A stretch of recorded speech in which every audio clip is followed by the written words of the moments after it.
And it's my pleasure to welcome Dr. Carl Herikoff, who is an assistant professor of biomedical engineering at the University of Memphis. He's going to be talking about ultrasound imaging, how it works and makes a difference. And I know you will really enjoy this session. So please pay attention and feel free to ask any questions you would like. So with that, we'll turn this over to you now. All right. Thank you, Dr. Ivy. Pleased to be here doing this. I'm obviously very passionate about ultrasound and medical imaging and also STEM education. So I hope this will be enlightening, for students really of all ages, but I guess more the middle school, high school audience, and also teachers that are involved in, well, any kind of science really. I'm incorporating aspects of physical science and a little bit of biology and physiology as well. So without further ado, we all know what the talk's about by this point, so let's dive in.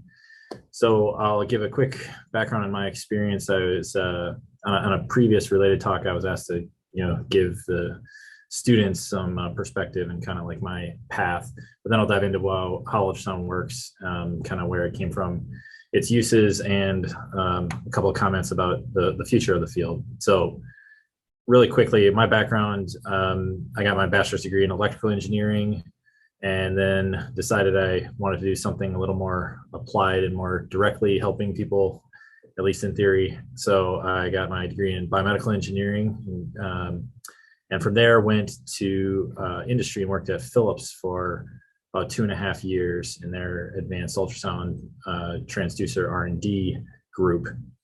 And since then, I got back into academia and been doing research and teaching ever since. And I joined the University of Memphis as a tenure track faculty member officially in January 2021. So a little over a year here and loving it so far. So all of that said, what's been most important in my life, just to give a more human side to it, are my 2 daughters pictured here. So at their better moments in these pictures. Okay. Now, I wanted to start off just super basic, asking, what is sound? And to the degree that I can, I'd be happy to make this a more interactive session.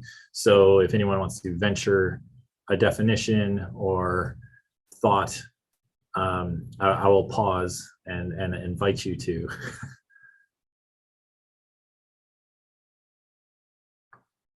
Well, if not, okay. So sound can be considered a propagating vibration in a medium. So I kind of highlighted these certain things. So there's inherent motion with sound, right? It doesn't just sit in one place. So it has to be propagating somewhere, and the vibration implies an oscillation. You have cycles of higher pressure, lower pressure, high pressure, low pressure, and that's what makes up sound. And then the last part is in a medium. So I like to tell a story. When I was in middle school, my science teacher did this demonstration where he had a glass bell jar and a vacuum pump hooked up to it, and inside the jar he had a bell, like a school bell, and he had a little circuit that was making the hammer hit the bell, and you could hear it, right? But then he puts the bell jar on top of it, you could still hear the bell. Then he turns on the vacuum pump and sucks all of the air out of the bell jar, so there's a vacuum inside, and you could then see the bell moving and vibrating, but you couldn't hear it because there was no medium, there was no air molecules around it for the sound to propagate. So it's just in emptiness of space in that little vacuum, right? So there was no medium, there was no vibration it couldn't propagate, okay? We'll put a little more simply, a sound is a pressure wave.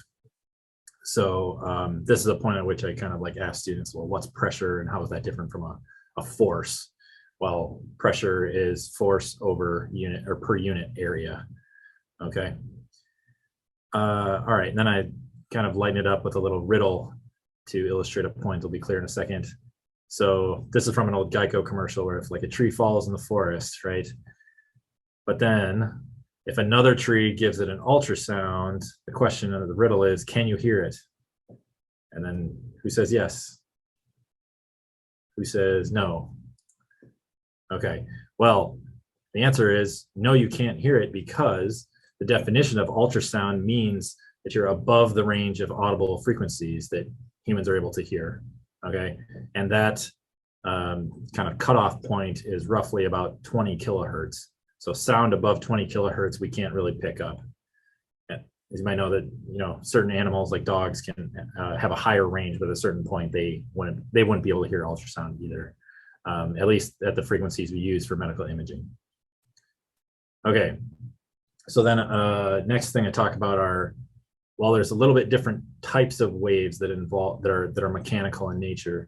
So I like to bust out a member of the Toy Hall of Fame, the Slinky, for this part. And I may need to, let's see, I'm gonna stop sharing for just a second and I'll just change my video background so everyone can see this. Okay, there we go. And okay, so can everyone see my, you maybe need to make this a little bigger or center me on it, but okay, so here's my Slinky, right? And now there are two types of waves. There are compressional waves, where notice I'm going to move my hand towards and away like this. And you can notice that that kind of pulse bounces back, right? And then there's transverse waves, where I'm going to move my hand to excite it kind of perpendicular to the length of the Slinky like this. Okay, so again, compressional waves and transverse waves. All right, so I hope that was clear enough. All right, let me go back to my presentation. Okay, so again, poll the audience. Who thinks that sound is a compressional wave and who thinks it's a shear wave? Anyone? Well, turns out both can occur, but what we typically think of as sound is a compressional wave. So this is sort of regions of, let's see, I'm not sure if people can, I see a hand raised. Oh, maybe that was before, sorry. I should have paid attention more closely. Can everyone see my mouse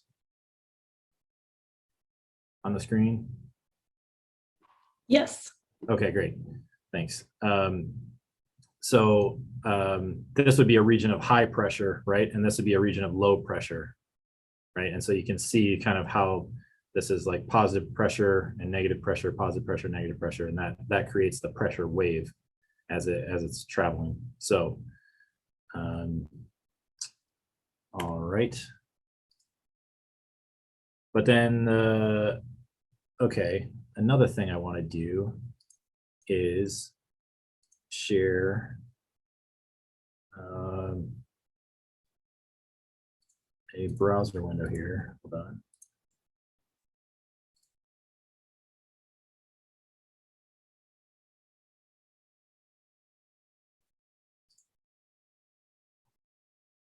Here we go.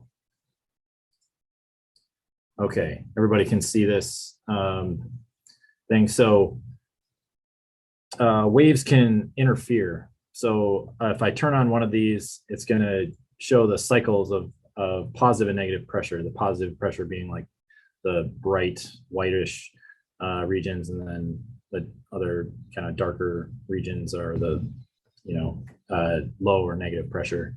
All right, so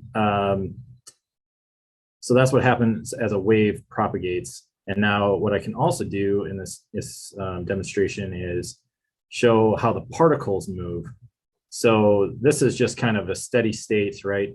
They're jostling a little bit because they're not at absolute zero temperature, and they wiggle around a little bit, but in general, they don't really move.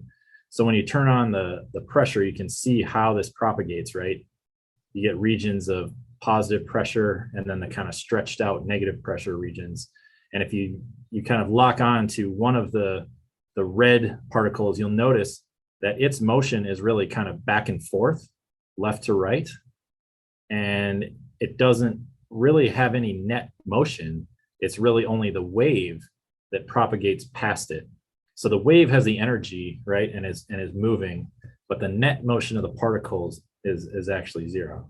So it's kind of an interesting point to make. And so now, if I switch back to this, I also want to make the point of, if I turn on 2 of these, you actually get interference of the waves.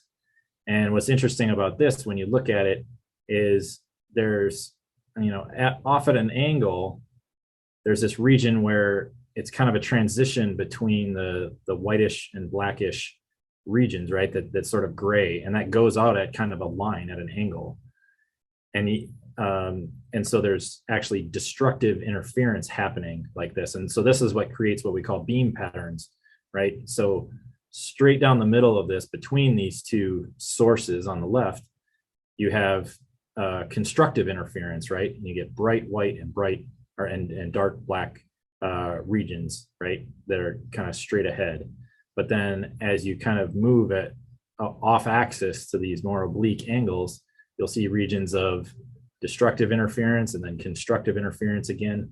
And this is what relates to diffraction. Diffraction relates to sound waves just as much as it relates to light.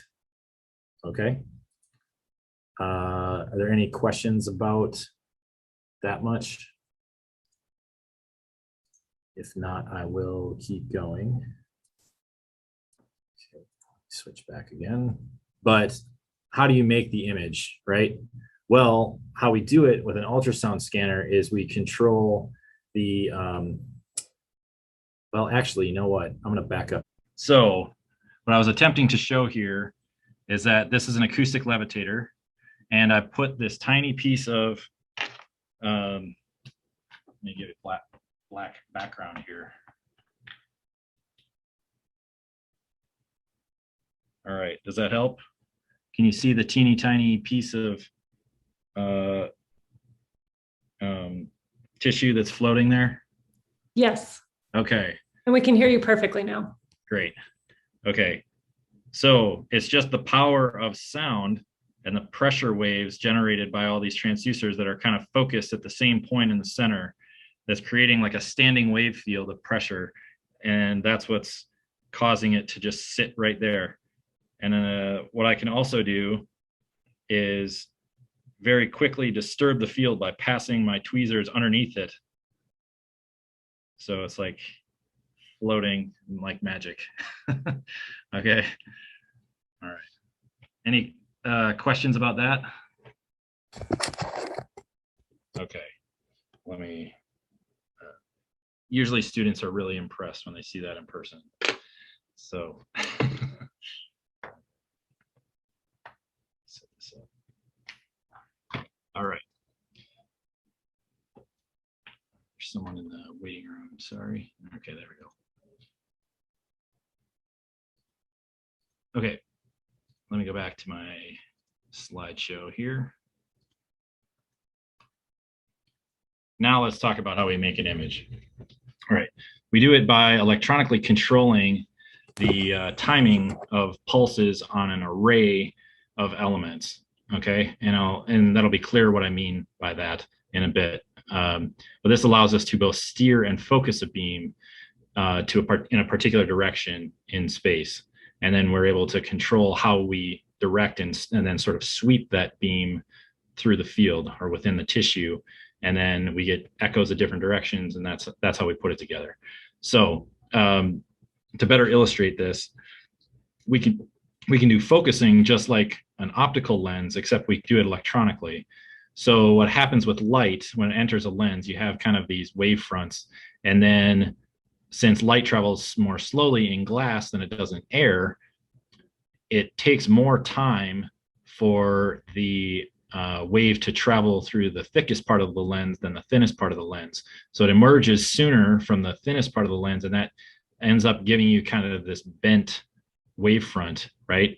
That then will converge to a focal point somewhere beyond it, right?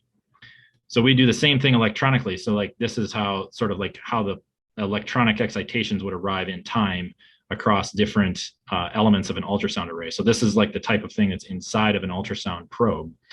And then that would then generate the same type of curved wavefront that would converge to a focus. Okay. But note that, again, we have full control on this whole process of how it's done. All right.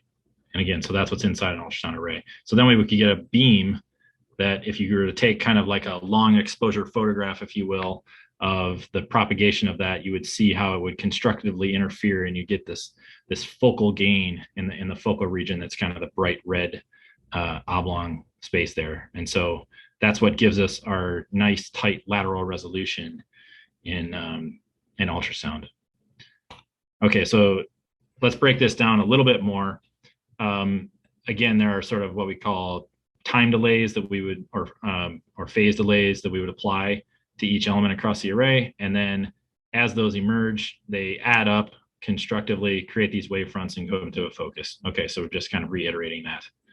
And again, by changing this profile of time delays, that changes the depth and lateral location as well, where we can steer as well as focus, right? So now we have some curvature, but then we also have sort of a linear offset applied to it to steer it in this, upward direction, if you will, in this case, right? So this is like the transmit phase of sending out the sound and beam forming that beam. Okay, so back to our outline here. What then happens is echoes come back. The wave will bounce off of structures in the body that have a different acoustic impedance, it's called.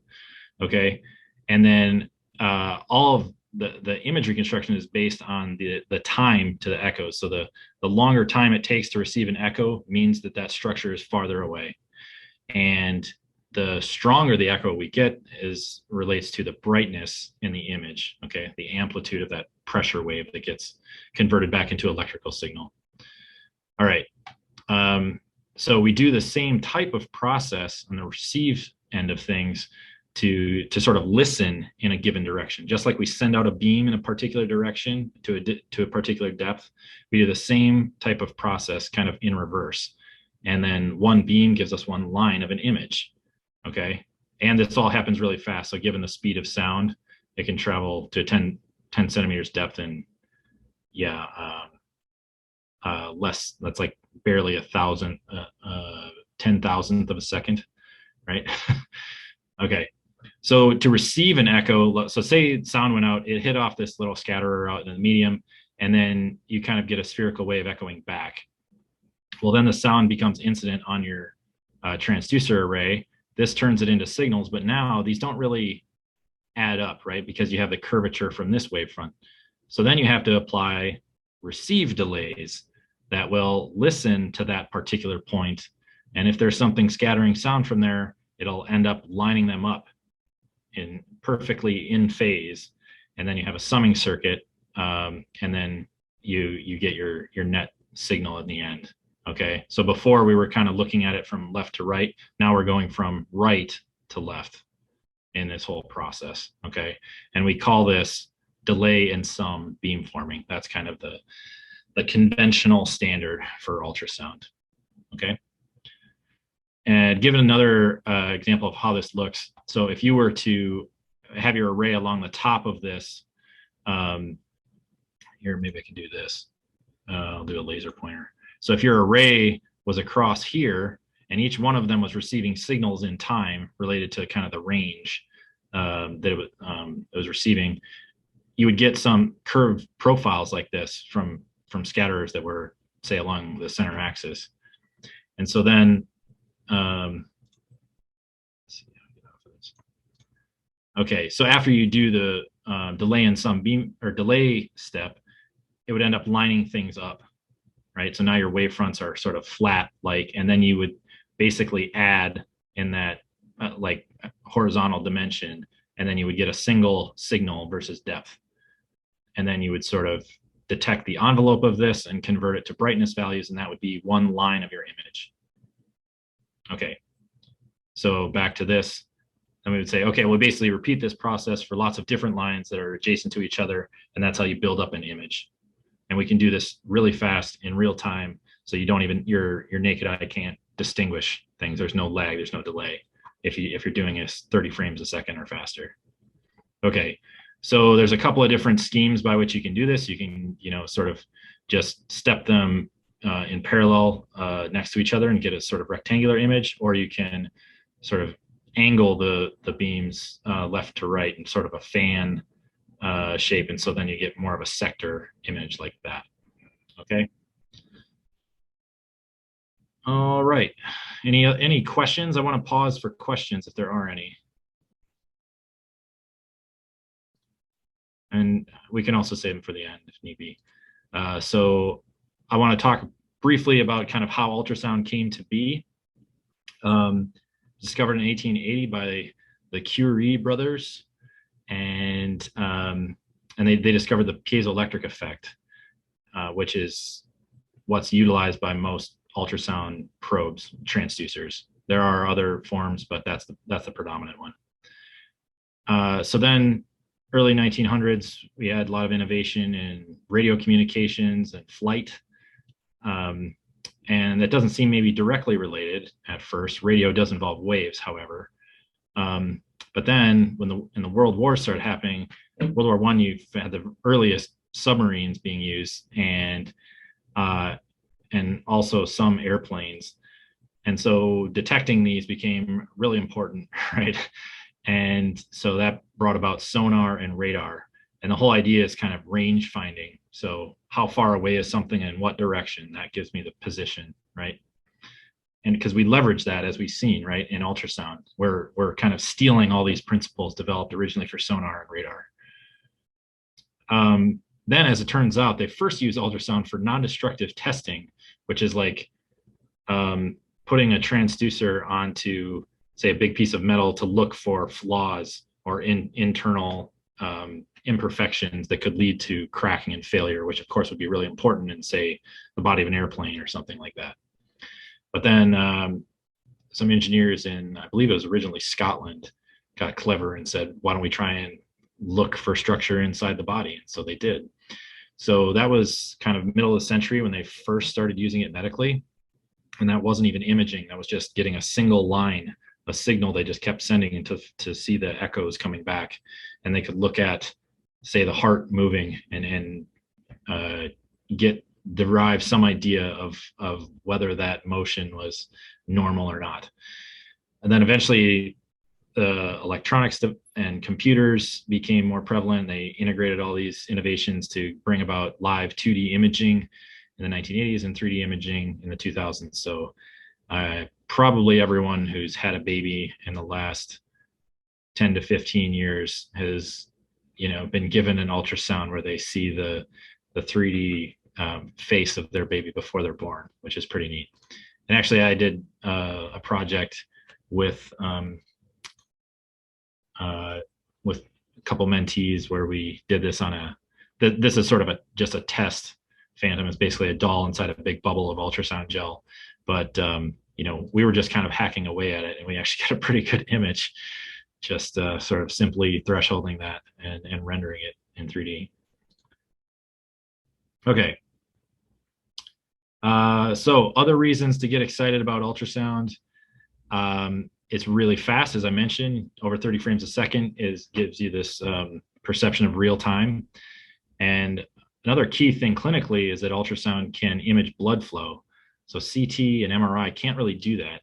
You can inject, contrast dyes, and you can see where the vessels are, but you can't visualize the dynamics of blood flow.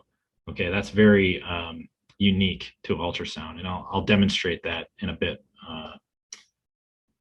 It's very safe. So CT uses X-rays. You always got to worry to some degree about dose. Usually it's very safe and everything like that. But ultrasound doesn't involve that at all. There's also no super strong magnets where you got to worry about if you have any implanted devices, or you can't bring your cell phone into the room, or your keys, or, you can't put fire extinguishers on the wall because the magnet's so strong it would hurt you, rip it off the wall. Okay, it's super affordable. So in contrast to CT and MR, they literally make ultrasound machines that can fit in your pocket. I have one right here next to me that is a tablet-based ultrasound where you literally just take the probe and you just plug it in and it works. You don't even need a big cart to wheel around anymore. That makes it super portable. So, lots of things, laptops, handhelds. And the resolution is still actually quite good. So that makes me excited. And I do this joke about the Kool-Aid Man and how he was obviously born by cesarean section, which makes sense if you think about it. Okay, since you're all muted, I'll imagine that you're rolling on the floor with laughter. All right. There was a laugh to hear it. Okay. All right. So then, how is ultrasound useful and helpful in the world? Well, because it's so versatile in these ways and really fast, it's been really impactful for cardiac imaging. Again, anything that involves motion and needing to image that, ultrasound is going to do great because it creates images so fast. So what they call echocardiography is usually like its own kind of subdivision or just tightly integrated in the cardiology wing of a hospital or health system. Also really useful for procedure guidance. So anyone who's had any sort of major procedure or surgery, they'll need to put in an IV or some kind of central line to infuse whatever it is. Sometimes it's just saline or something to help keep your fluids up, but other times it's other sorts of pharmaceuticals or pain meds or something like that, right? So that's just a simple example of like guiding a needle. Say you need a needle to hit a mark, right? And you want to avoid other things, right? You want to get your needle to a vein that's really low pressure and not hit an artery that's really high pressure. Or you don't want to hit a nerve. That'd be bad. It'd be painful and potentially damaging. But you want to say biopsy a tumor to tell whether it's benign or malignant. And you want to understand where that target is and how to get your needle there. Well, ultrasound is great for guidance in that. Here's a great example of how ultrasound has been really impactful. This is already about 15 years ago that this was first put on the market, but it's called a Trans-Esophageal echo probe. So this is literally an endoscope, and it has this bending neck that can control by these knobs towards the back end. And on the end of it is something that looks like this, which is a little less than a centimeter on a side. So that's a square array. So it's we call it a matrix array. So it's segmented in 2 dimensions, so it can control the beam, like we talked about with beamforming, but it can control it both like up and down and left and right. Okay, so it's sweeping out kind of a pyramid volume. And so this basically, they slightly anesthetize your throat so you don't gag on it, but then they place it down your esophagus, and then it's imaging the heart from the side.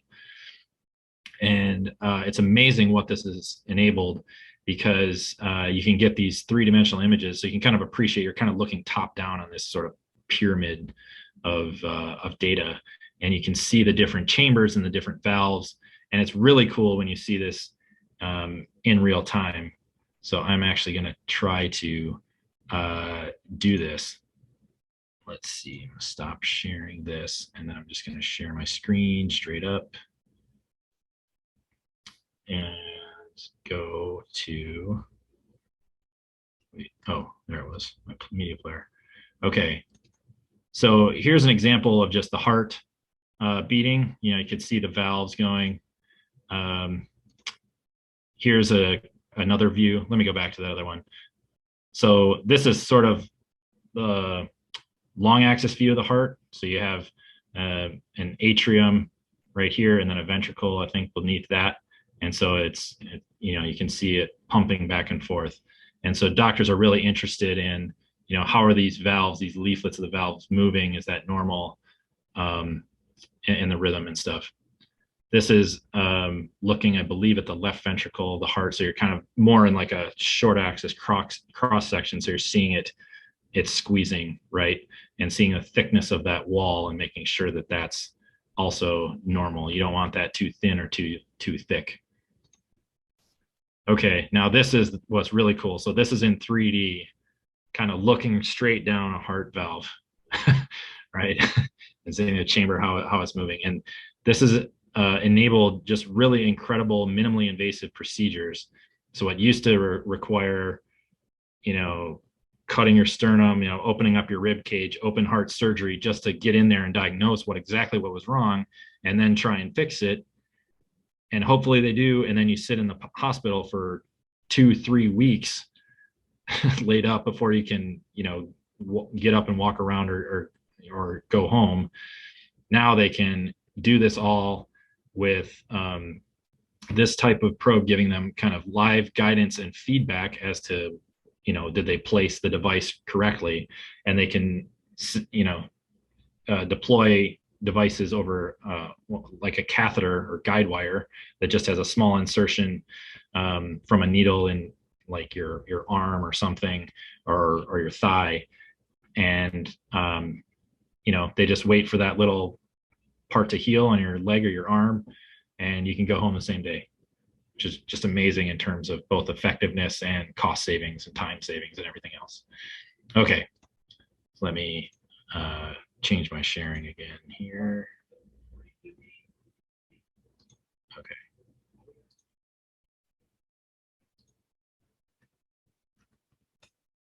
All right. So with that sort of thing, this is an example of something where they can sort of deploy this device, this sort of oval or circular shaped thing, which is a little bit like opening up an umbrella. If you imagine, like they snake this guide wire in there, and then they can kind of see exactly where it is and then watch in real time as they're deploying this device. And then it sort of plugs a hole, when someone's born, if the channel from right to left doesn't fully seal up, that's not great for how your blood is flowing and getting reoxygenated from your lungs. So if you can diagnose this, they can say, oh, well, we can do something about that. They deploy this device, kind of let it sit in there, and then the tissue will eventually grow around it. So again, really incredible that ultrasound helps enable this in so many other procedures, actually.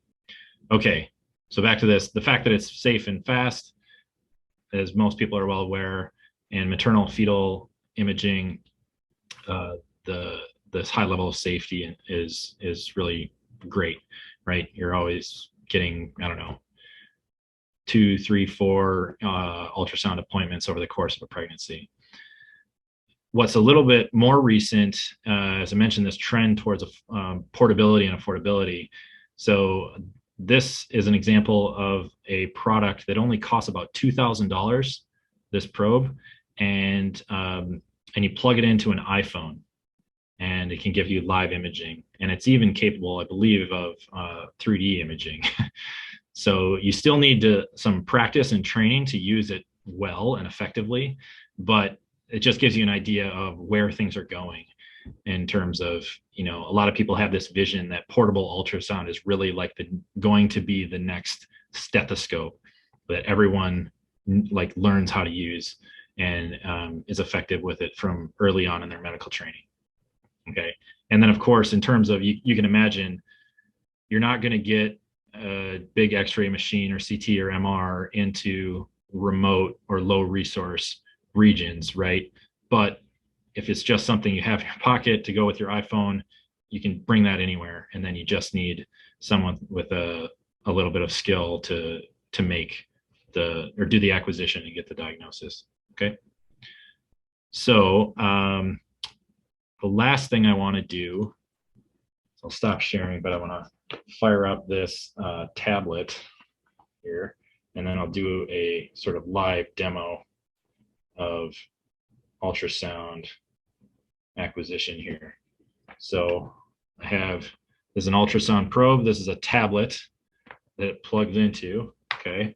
I'm going to use a little bit of ultrasound gel, which helps couple the sound into the tissue, so there's no tiny little air gaps in the pores of your skin, for example. All right. Then I'm just going to put it on my neck and attempt to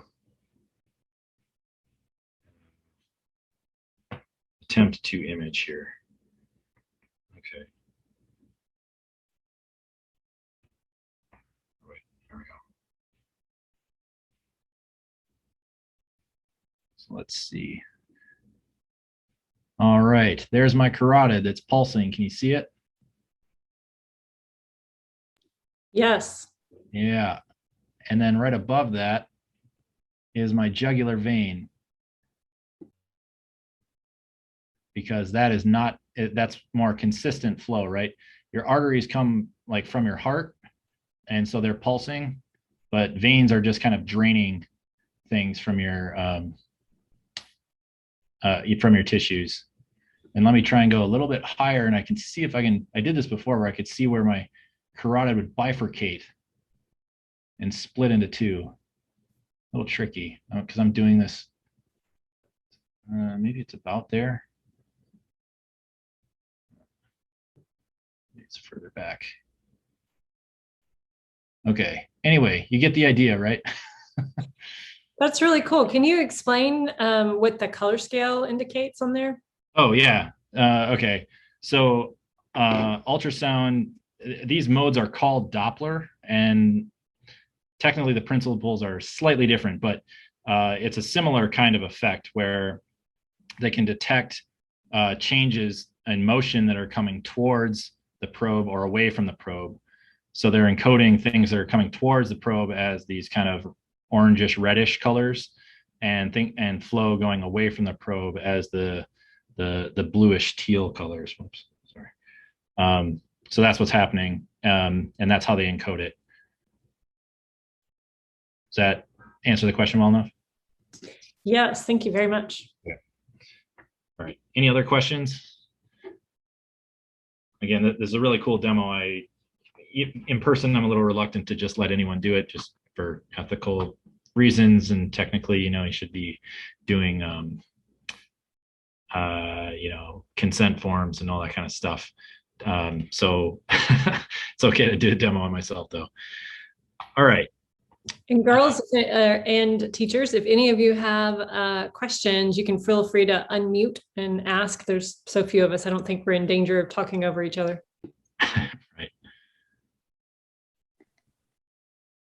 Right. I can also just quickly summarize, because this is literally the last slide, and then we can kind of, maybe that makes more sense to open up after that. So just to recap, ultrasound is a propagating pressure wave. We use an electronically controlled array that does beamforming to steer and focus a beam. We get echoes back, and the strength of those echoes leads to brightness and different image lines to build up an image as we steer that beam. And ultrasound has all these great qualities that it makes it very practical and very applicable in many settings, and that's kind of continuing to expand its reach. I'll also note that from a technical side of it, that it's still a really fertile area of research. So this is really cool.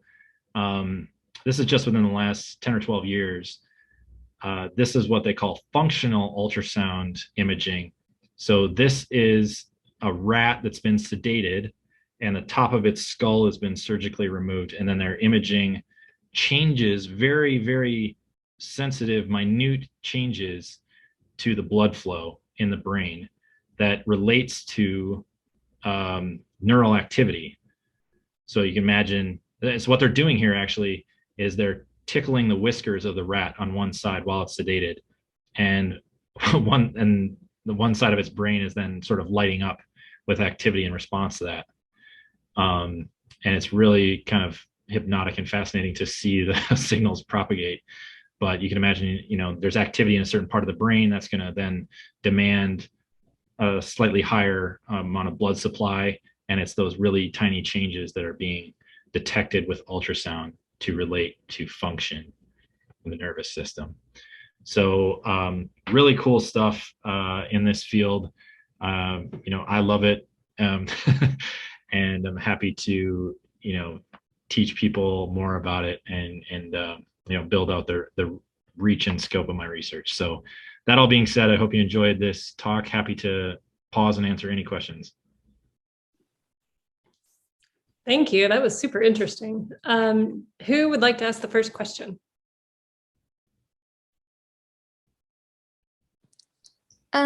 Is there different types of ultrasound tech? Different types in terms of like being a technician. someone who like a sonographer? Yeah. Yeah, there certainly are. I'm blanking on the acronym for the organization that does all the certifications, but the short answer is yes. That there's kind of like a general sonography training, and usually it's like uh, a year or less of kind of classroom-based stuff, but then pretty quickly they get you into the clinic, and then I believe it's about a year's worth of hours of training and hands-on experience that are required before you kind of get that certification. And then, but there's several different subspecialties. Some people are, you know, cardiac like sonographers, and that's what they do. They do echocardiography scans day in and day out, and they're just experts in acquiring views of the heart that are most informative for the clinicians, and or capturing little short video clips, basically. Other people are kind of more in vasculature, others are maternal fetal, and then others are kind of more like general imaging, so that can relate to like, I don't know, abdominal, or sometimes it's like even orthopedic. Sometimes just because ultrasound is so convenient in so many ways, they will try to look at joints from different angles. You can imagine that with like X-ray, it's just kind of a projection through your body, right? You don't have any good sense of different planes within the image or the volume, for example. But they can use it again for like needle guidance. Say they want to drain tissue from a joint, or drain fluid from a joint or something like that. They can use ultrasound for needle guidance. So there's just like a wide variety of users, and then there's or potential users in the clinic, and then there's lots of kind of subspecializations for sonographers. Yeah. Okay. There's a question about how accessible the smaller tablet-like ultrasounds that you use on myself. Are these available to the public and educators? That's a good question. I don't know the exact like pricing and accessibility, whether anyone can purchase it. I think generally with most ultrasound, equipment, you generally have to be affiliated with a healthcare system or like a research university or something to that effect. I'm not sure whether they, what the legal issues are for a manufacturer to sell for just kind of like general kind of public education and lower, K through 12 levels. That's a really good question, and I don't know for sure. That being said, since I imagine most people locally are here locally,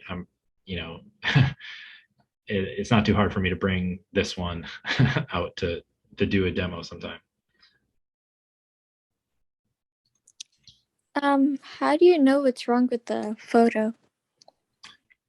That's also a good question. So that takes a lot of experience. That's why sonographers require so much training, because ultrasound is sort of like a flashlight into the body, except it's a flashlight that only gives you a slice at a time, right? Most of them anyway. So there's a lot of skill involved with that, and you also need to kind of be acquiring and interpreting the image at the same time. You need to know what you expect to see and to be able to like tell when something's abnormal. So a lot of it just kind of comes down to the training of knowing what's normal and abnormal, and otherwise it's really specific, right? Or application specific. Like, does a unhealthy liver, that's going to have different qualities that say that it's not right, versus a chamber or valve in your heart, and so that's why there are these clinical training programs. It's otherwise just sort of difficult to answer that question in a very general sense. There's not like a brightness value or something, or texture quality to the image that tells you whether or not something is, healthy or unhealthy, for example.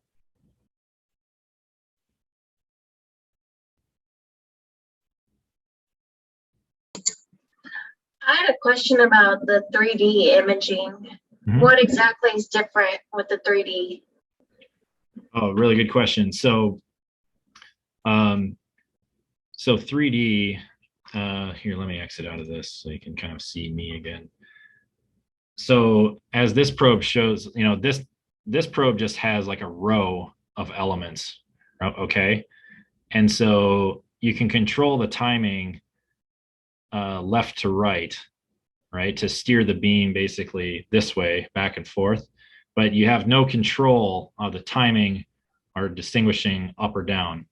So really what you're just sending out, and there's actually what we call an acoustic lens that you can't see really well, but there's a slight curvature right here that keeps the sound that's being emitted kind of within this plane, if you will. So you have to think of the image as having some like slice thickness. Okay, so that gives you a 2D image, right? Because you're relying on time of the echo to give you the range or the distance away. But if you want to control it going up and down, then you need an array that's segmented in that dimension as well. So you can't get away with a row of elements, you need a grid of elements.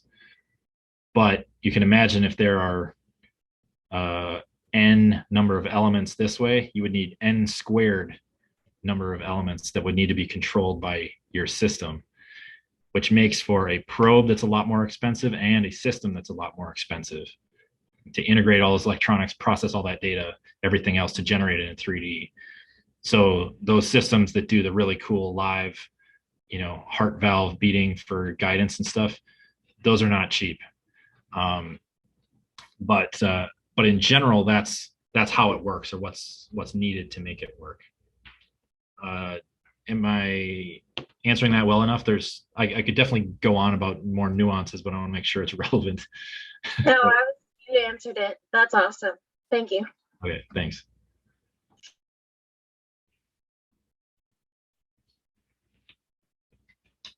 I'm just going to grab a tissue here and wipe the ultrasound gel off my neck, which ultrasound gel is water-based. It's totally safe. You never need to worry about that.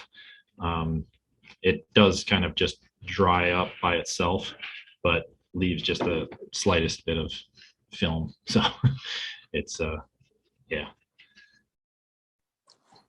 So what's it made out of? What is the probe made out of? The gel. Oh, the gel.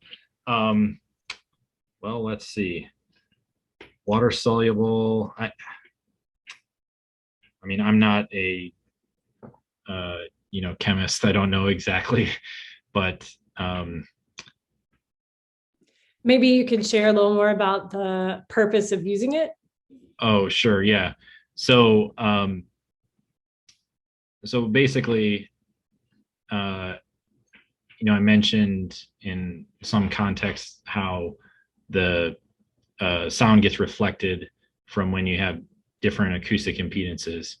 And so air, for example, is very, very different in acoustic impedance. So is bone, actually. So that gives you a very, very strong reflection, and the sound doesn't really transmit well when you have really strong reflection. So basically, if I didn't have the gel, you would have really strong reflections, because the materials in the ultrasound probe are kind of designed and tuned to couple into soft tissue, and a lot of the soft tissue in our body is strongly water based, and so that's why it's like water soluble gels, because it basically bridges whatever teeny tiny microscopic gaps that there are, and just so the sound can just travel right through it without any interruption, from tiny little microscopic gaps in your skin, for example. The gel just kind of fills that all in. Think of it that way. Yeah.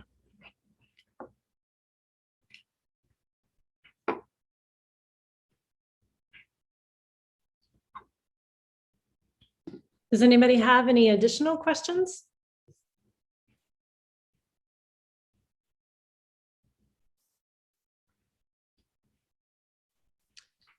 Well, with that, I would like to thank Dr. Herikoff for an absolutely fantastic presentation today, and really appreciate you taking the time to do this. And I know, even though I'm sure it would be super spectacular in person, it was fantastic via Zoom. So we really appreciate that. And there have been several of the participants that have asked about the video recording. And yes, we will have this available.